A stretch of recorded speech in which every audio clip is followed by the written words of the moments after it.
स्वागत है दोस्तों आप सबका अपने YouTube चैनल पर। आज हम आपको बताएंगे भगवान श्री कृष्ण और कर्ण के बीच के रहस्य के बारे में। आइए जानते हैं। हिंदू धर्म में ऐसे बहुत से धार्मिक ग्रंथ हैं जिनमें हम बहुत सी शिक्षाएं ग्रहण कर सकते हैं। उन्हीं ग्रंथों में से एक है महाभारत। यह एक ऐसा धार्मिक ग्रंथ है जिसमें छल ईर्ष्या का बाहुल्य है, लेकिन इसी में प्रेम प्यार और अकेलेपन का बलिदान भी है। वैसे तो महाभारत का हर एक पात्र मुख्य रहा है, लेकिन आज हम बात करेंगे कर्ण और कृष्ण के संबंधों के लेकर कुछ महत्वपूर्ण बातें। तो आइए जानते हैं इनके बारे में वह तथ्य जिनके बारे में शायद ही कोई जानता होगा। कुंती पुत्र कर्ण एक महान योद्धा था जो कौरवों की ओर से लड़ा था। कुंती श्री कृष्ण के पिता वासुदेव की बहन और भगवान श्री कृष्ण की बुआ थी। कुंती का पुत्र होने के कारण कर्ण भगवान श्री कृष्ण का भाई था।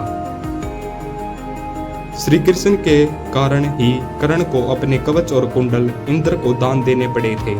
दरअसल श्री कृष्ण ने ही अपनी नीति के तहत इंद्र से कहा था कि तुम ब्राह्मण वेश में कर्ण के पास जाओ और उससे दान के रूप में कवच और कुंडल मांग लो, क्योंकि यदि महाभारत के युद्ध में कर्ण के पास उसके कवच और कुंडल रहे तो उसे हराना मुश्किल होगा। जब पांडवों का वनवास और अज्ञातवास समाप्त हो गया था, तब श्री कृष्ण ने इस विनाशकारी युद्ध को टालने के लिए विराट नगरी से पांडवों के दूत के रूप में चलकर हस्तिनापुर की सभा में आकर पांडवों के लिए दुर्योधन से 5 गांव मांगे।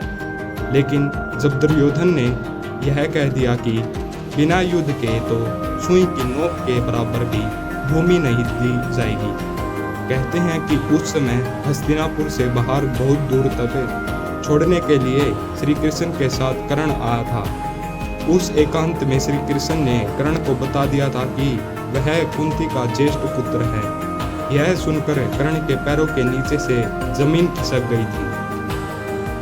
उसने कहा, हे मधुसूदन, मेरे और आपके बीच में जो ये गुप्त मंत्रणा है, इसे आप मेरे और अपने बीच तक ही सीमित रखना, क्योंकि यदि धर्मात्मा राजा युधिष्ठिर यदि यह जान लेंगे कि मैं कुंती का बड़ा पुत्र हूँ तो वे राज्य ग्रहण नहीं करेंगे।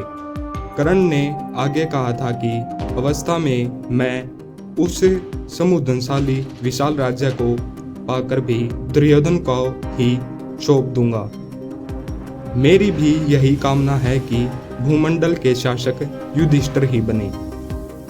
युद्ध के 17वें दिन शल्य को कर्ण का सारथी बनाया गया। उस दिन कर्ण तथा अर्जुन के मध्य भयंकर युद्ध होता है।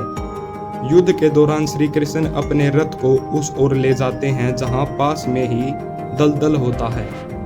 कर्ण का सारथी यह देख नहीं पाता और उसके रथ का एक पहिया दलदल में फंस जाता है। रथ के फंसे हुए पहिए को कर्ण निकालने का प्रयास करता है। इसी मौके का लाभ उठाने के लिए श्री कृष्ण अर्जुन से तीर चलाने को कहते हैं। बड़े ही बेमन से अर्जुन असहाय अवस्था में कर्ण का वध कर देता है। कहते हैं कि कर्ण जब अंतिम सांस ले रहा था, तब भगवान श्री कृष्ण ने उनकी एक अंतिम परीक्षा ली। वे उसके पास पहुंचे और कहा कि तुम एक दानवीर हो, क्या मुझे कुछ दान दोगे? कर्ण के पास उस वक्त कुछ नहीं था, पर उसे ध्यान आया कि उसका एक दांत सोने का है, तो उसने उस हालत में भी एक पत्थर से अपना दांत तोड़कर श्री कृष्ण को दान स्वरूप भेंट कर दिया। कर्ण के भाव को देख भगवान श्री कृष्ण बहुत प्रसन्न हुए और उन्होंने कर्ण से कोई भी 3 वरदान मांगने के लिए कहा। अपने पहले वरदान में कर्ण ने कहा कि हे कृष्ण, जब अगला जन्म ले तो सूत लोगों के उद्धार का कार्य करें। दूसरा वरदान ये मांगा कि श्री कृष्ण अगले जन्म में वही पैदा हो जहां कर्ण हो। इसके बाद तीसरा वरदान कर्ण ने ये मांगा कि उनका अंतिम संस्कार ऐसी जगह किया जाए जहां कोई पाप न हुआ हो। इसी वजह से श्री कृष्ण ने कर्ण का अंतिम संस्कार अपने हाथों के ऊपर किया था। ऐसी ही वीडियो देखने के लिए हमारे चैनल को सब्सक्राइब करें।